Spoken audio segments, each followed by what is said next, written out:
Battery चोरी के गिरोह का खापरखेड़ा पुलिस ने पर्दाफाश किया है। खापरखेड़ा पुलिस रात में दहेगांव रंगारी इलाके में गश्त कर रही थी, तभी उन्हें दो संदिग्ध व्यक्ति मिले। पुलिस ने उन्हें रोककर जांच की तो उनके पास से एक स्विफ्ट कार चोरी की 8 बैटरियां, 2 मोबाइल फोन, कुल 5,71,900 रुपए का माल मिला है। इस घटना में एक आरोपी फरार हो गया है। गिरफ्तार आरोपियों में नागपुर के संघर्ष नगर निवासी मोहम्मद वकील मोहम्मद ताज और नागपुर के बमलेश्वरी नगर निवासी आतिश गोकुल पाटिल का समावेश है।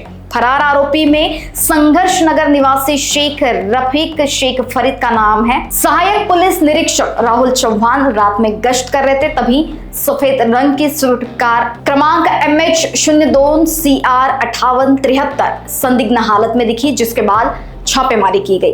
गिरफ्तार दोनों आरोपियों ने अपराध की कबूली दी है, जबकि एक आरोपी अब भी फरार है, जिसकी तलाश पुलिस कर रही है। सर, खापरखेड़ा पोलीस पथकाने वरिष्ठांच्या मार्गदर्शनात बॅटरी चोरी, गाडीची बॅटरी चोरी, ट्रकची बॅटरी चोरीचा मामला ओपन करत आरोपीला ताब्यात घेण्यात यश मिळालेलं आहे आणि मुद्देमालही जप्त करण्यात आलेला आहे।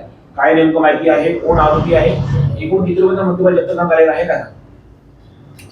आमचं नाईटला गस्त दरम्यान पोलिसांचे अधिकारी API चव्हाण हे रात्र गस्त दरम्यान त्यांना संशयित 3 आरोपी बॅटऱ्यांसहित मिळाले। त्यांना थांबून चौकशी केली असता त्यातला एक आरोपी पळून गेला आणि इतर 2 आरोपीचे नाव मोहम्मद वकील मोहम्मद ताज आणि आतिश गोकुल पाटील हे 2 आरोपींना ताब्यात घेतलं। त्यांना त्यांच्याकडे असणाऱ्या बॅटऱ्यांबद्दल विचारलं असता ते उडावडी उतरत होते, तेव्हा त्यांच्यावर मुंबई पोलीस ॲक्टप्रमाणे कारवाई करण्यात आली।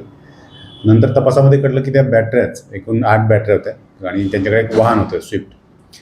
तर त्या बॅटऱ्या ज्या त्या चोरीच्या होत्या, त्या चोरीच्या बॅटऱ्यांबद्दल पोलिसांना दुसऱ्या दिवशी फिर्यादी अब्दुल जमीर अब्दुल रशीद पठाण यांनी तक्रार दिली की त्यांच्या ट्रकच्या 2 बॅटऱ्या चोरी गेलेल्या आहेत।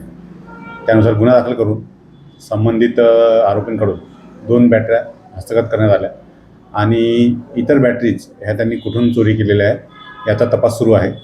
सदर गुन्ह्यामध्ये आरोपीकडून एकूण 8 ट्रकच्या बॅटरीज, मोबाईल फोन आणि एक स्विफ्ट कार असा एकूण 5,71,000चा मुद्देमाल आम्ही जप्त केलेला आहे आणि पुढील तपास वरिष्ठ च्या मार्गदर्शनात माननीय DCP झोन 5 सर, माननीय सहाय्यक पोलीस आयुक्त कामठी विभाग यांच्या मार्गदर्शनात तपासपथक करत आहे। आरोपीचे नाव 3 आरोपी आहेत। 3 आरोपीपैकी 2 आरोपी आमच्या ताब्यात आहेत, एक आरोपी फरार आहे।